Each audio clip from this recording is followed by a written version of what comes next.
Halo, apa kabar? Saatnya Anda menyimak berita Makassar bersama saya, Tia Anissa. Sejumlah berita menarik akan kami sajikan untuk Anda dan berikut 3 berita utama hari ini. Gelar unjuk rasa puluhan mahasiswa dan warga di Kota Makassar bentrok dengan aparat kepolisian. 8 kecamatan kekeringan dan kesulitan air bersih. Pemerintah Kota Makassar tetapkan status tanggap darurat bencana kekeringan sejak 4 September. PSM Makassar bertekad meraih kemenangan dalam laga perdana Piala AFC 2023 di Vietnam.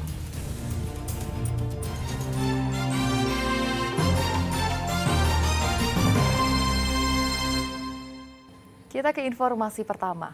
Puluhan mahasiswa yang menggelar unjuk rasa di Kota Makassar bentrok dengan aparat kepolisian. Aksi dilakukan untuk menuntut lahan tambang nikel yang dulunya dikelola oleh PT Vale Indonesia di Luwu Timur agar dikelola BUMD Provinsi dan Kabupaten.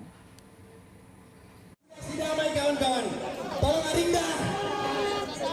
Puluhan mahasiswa dan warga dari Aliansi Mahasiswa dan Masyarakat Luwu Timur menggelar aksi di depan kantor PT Aneka Tambang atau PT Antam di Jalan Ratulang, Kota Makassar. Kericuhan tak terhindar saat aparat kepolisian yang melakukan pengamanan membubarkan massa yang tengah berorasi. Sejumlah peserta aksi mengalami luka memar karena terkena pukulan aparat. Tindakan polisi terjadi karena pendemo yang menolak dibubarkan mendorong polisi. Apalagi masa aksi menggelar orasi di badan jalan sehingga mengganggu jalur lalu lintas dan membuat kemacetan.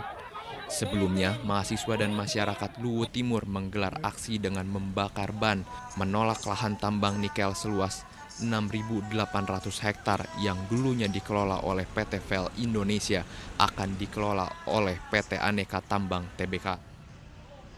Sampai ada banyak korban oleh teman-teman itu mulai dari teman-teman hanya ingin mengaspirasikan atau unjuk rasa tentang keadilan dari PT Antam ini terkait yang telah mengelola 6.800 yang ada di PT Vale, sehingga kami dari teman-teman Aliansi Pemuda Pelajar Mahasiswa Sulawesi Selatan ini melakukan unjuk rasa, ingin melakukan keadilan di negara kita. Namun di sisi lain kita yang kemudian telah mengaspirasikan suara kebenaran dan inisiatif dari teman-teman untuk melakukan bakar ban sebagai penyemangat bagi kami yang menjadi api berkobar untuk penyemangat aspirasi kami. Namun di sisi lain ada aparat kepolisian yang kemudian menghentikan daripada gerakan kami dalam. Terkait kasus ini, Perseroan Daerah Sulawesi Selatan telah sepakat dengan BUMD Luwu Timur untuk mengelola lahan ex-Vale. Masa kontrak karya perusahaan tersebut akan berakhir pada Desember 2025 mendatang. Hal itu bertujuan agar masyarakat Sulawesi Selatan dan pemerintah daerah mendapat hasil yang lebih signifikan, sehingga mampu menjadi modal untuk mengentaskan kemiskinan dan pemerataan ekonomi. Andi Muhammad Sardi melaporkan dari Kota Makassar. Tak terima ditilang polisi saat pemboncengnya tidak memakai helm. Sejumlah pengendara motor di Kabupaten Goa terlibat adu mulut dengan poluan lalu lintas. Dalam razia tersebut, puluhan kendaraan roda 2 milik pengendara di bawah umur turut disita polisi.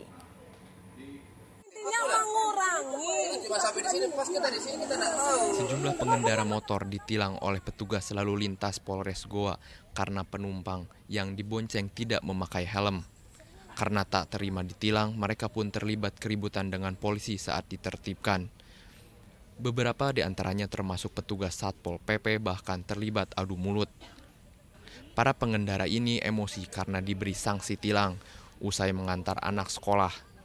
Tidak hanya menyasar pengendara yang tidak memakai helm, polisi juga menyita puluhan kendaraan milik pelajar SMP yang kedapatan mengendarai motor ke sekolah. Razia ini digelar karena maraknya tingkat kecelakaan di kalangan pelajar SMP akibat tidak memakai helm dan mengendarai motor secara ugal-ugalan. Dalam razia ini puluhan pengendara diberi sanksi tilang serta 20 unit motor disita polisi. Dia mengantar anaknya, tapi anaknya tidak menggunakan helm, jadi kami tertibkan. Ada jumlah berapa kendaraan?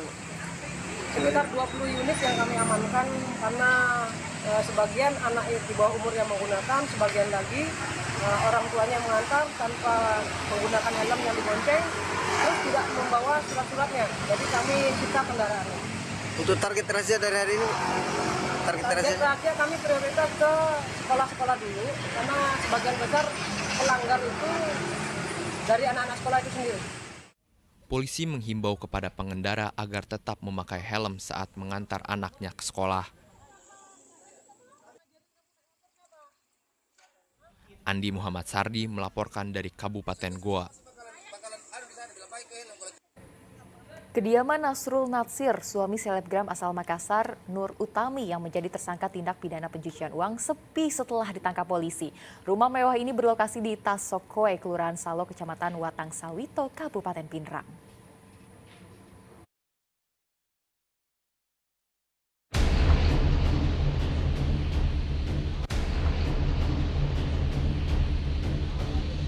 Sejumlah anak bermain di depan kediaman Nasril Natsir alias Lasaru, suami selebgram asal Makassar Nur Utami, di kawasan Tasoko, Kelurahan Salo, Kecamatan Watang Sawito, Kabupaten Pinrang pada Rabu lalu. Rumah mewah ini terlihat sepi dan terkunci setelah Nur Utami ditangkap aparat terkait kasus tindak pidana pencucian uang. Menurut Lurah Salo, Nasrul Natsir memang tercatat sebagai warga Kelurahan Salo. Yang data yang kami miliki bahwa yang bersangkutan atas nama Nasrul atau alias Saru adalah benar warga dari kami. Warga apa itu? Kebetulan beliau bertempat tinggal sesuai dengan KTP-nya, bertempat tinggal di lingkungan Tasokoe. Pak, dari keterangan warga pekerjaan Saru ini Pak apa Pak? Mohon maaf Pak, untuk sementara yang kami ketahui, saya juga tidak terlalu tahu tentang pekerjaan beliau secara umum, secara secara pasti pekerjaannya kami kebetulan tidak tahu. Karena beliau keseringannya di luar daerah. Polisi terus mengembangkan kasus ini. Suardi Gatang melaporkan dari Pinrang. Satu orang saksi ditetapkan sebagai tersangka dalam kasus dugaan korupsi penyalahgunaan rekening dan kredit nasabah di Bank Rakyat Indonesia cabang Pangkep tahun 2016-2022. Akibat korupsi ini negara dirugikan lebih dari 1 miliar rupiah. Surya Nurdin ditetapkan sebagai tersangka setelah kejaksaan mendapatkan 2 barang bukti. Pelaku dilakukan penahanan di lapas kelas 2B Kabupaten Pangkep hingga 20 hari ke depan. Sebelumnya, relationship manager Surya Nurdin ini menjadi saksi dalam kasus dugaan korupsi penyalahgunaan penggunaan rekening dan kredit nasabah di BRI cabang Pangkep tahun 2016 sampai tahun 2022. Berdasarkan hasil audit BRI cabang Pangkep, dalam kasus korupsi ini perbuatan tersangka merugikan negara lebih dari 1 miliar. Seorang mantan pejabat pada kantor Bank BRI cabang Pangkep yang berkedudukan sebagai RM atau Relation Manager dengan inisial S. Ya, kerugian negara yang ditimbulkan atas dari perbuatan tersangka ini merugikan negara, keuangan negara sebesar 1.081.382.000 rupiah. Penahanan dilakukan agar tersangka tidak kabur serta untuk menjaga barang bukti. Penyidik Kejari Pangkep akan terus melakukan pengembangan kasus termasuk pemeriksaan aset serta barang lainnya. Andi Muhammad Sardi melaporkan dari Kabupaten Pangkep.